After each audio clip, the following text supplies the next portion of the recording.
অগ্রসর হয়েছিল বাংলাদেশ, কিন্তু গত 17 বছরে সে আমাদেরকে আবার অনেক দূর পিছিয়ে দিয়েছে।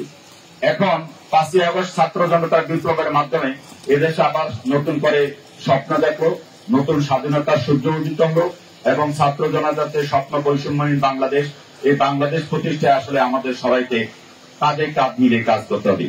উন্মুক্ত বিশ্ববিদ্যালয় আশা করি ছাত্র জনতার স্বপ্ন এবং শহীদদের রক্তের উপর দাঁড়িয়ে সেই প্রতিশ্রুতি, সেই আকাঙ্ক্ষা, সেই স্বপ্ন লালন করবে এই প্রত্যাশা। আমি আর আমার বক্তব্য বাড়াতে চাই না, সংক্ষেপে শুধু এতটুকু বলতে চাই, শিক্ষা ছিল জাতির মেরুদণ্ড, এই কথা আমরা এখন ভুলে যেতে চাই। বরং আমরা এখন স্লোগান দিব, সুশিক্ষাই জাতির মেরুদণ্ড। কারণ শিক্ষিত লোক যখন চুরি করে অথবা অন্যায় করে অথবা কোনো দুর্নীতি করে, তখন আসলে শিক্ষার সাথে এটা বেমানান হয়ে যায়।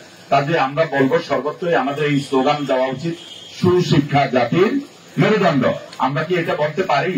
আসলে পারি। যে শিক্ষা আমাদেরকে আমাদের মনুষ্যত্ববোধ জাগ্রত করে না, আমাদের বিবেক বোধ জাগ্রত করে না, আমাদের পরিচয় বহন করার মতো আমাদের ইউনিটি মানে আমাদের তৈরি করে না, যে শিক্ষা মানুষকে মানে অন্যান্য মানে পিছিয়ে পড়া এবং অনগ্রসর মানুষের মধ্যে আমাদেরকে মনে করা হবে বা তাদের চেয়ে একটা বেশি খারাপ মনে করা হবে, ওই শিক্ষা এই দেশের মানুষ চায় না এবং বাংলাদেশ স্বাধীন হয়েছে ওই শিক্ষা অর্জনের জন্য নয়।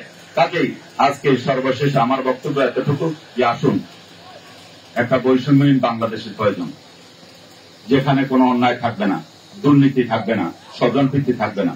আমার একজন আগে বক্তা বলছিলেন যে উন্মুক্ত বিশ্ববিদ্যালয় হলো এমন একটা বিশ্ববিদ্যালয় ব্যতিক্রমধর্মী যেখানে কোনো দুর্নীতি নাই। এই যে একজন শিক্ষার্থী বয়োজ্যেষ্ঠ